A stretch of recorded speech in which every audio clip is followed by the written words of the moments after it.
মার্কিন president Donald ট্রাম্পের কঠোর বাণিজ্য নীতির কারণে বিপাকে পড়েছে ভারত। ট্রাম্পের রোশনালে প্রধানমন্ত্রী নরেন্দ্র মোদী সরকার একটি নতুন অর্থনৈতিক চ্যালেঞ্জের সম্মুখীন হচ্ছে।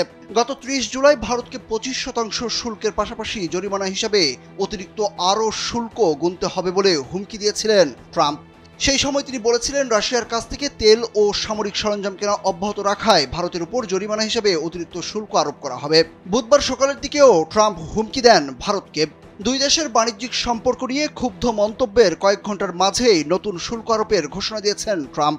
রাশিয়ার কাছ থেকে তেল কেনায় জরিমানা হিসেবে ভারতের ওপর আরও অতিরিক্ত ২৫% শুল্ক আরোপ করলেন তিনি। বুধবার ভারতের ওপর অতিরিক্ত এই শুল্ক আরোপের এক নির্বাহী আদেশে স্বাক্ষর করেছেন ট্রাম্প। এ নিয়ে ভারতীয় পণ্যের ওপর যুক্তরাষ্ট্রের মোট শুল্কের পরিমাণ বেড়ে ৫০% দাঁড়িয়েছে। দেশটির সংবাদ মাধ্যম এনডিটিভি বলছে, ট্রাম্পের সর্বশেষ শুল্ক আরোপের সিদ্ধান্তের ফলে যুক্তরাষ্ট্রে ভারতীয় পণ্যের উপর মোট শুল্ক বেড়ে দাঁড়িয়েছে ৫০%, যা চীনের উপর আরোপিত শুল্কের চেয়ে ২০% এবং পাকিস্তানের তুলনায় ২১% বেশি। তবে মার্কিন স্টিল ও অ্যালুমিনিয়ামের মতো নির্দিষ্ট খাতভিত্তিক শুল্কের আওতাভুক্ত ভারতীয় পণ্যের জন্য বিদ্যমান ছাড় বজায় থাকবে। এছাড়াও ওষুধের মতো সংবেদনশীল যেসব খাতের উপর প্রভাব ফেলতে পারে সেসব খাতের পণ্য আপাতত যুক্তরাষ্ট্রের শুল্ক ছাড় পাবে।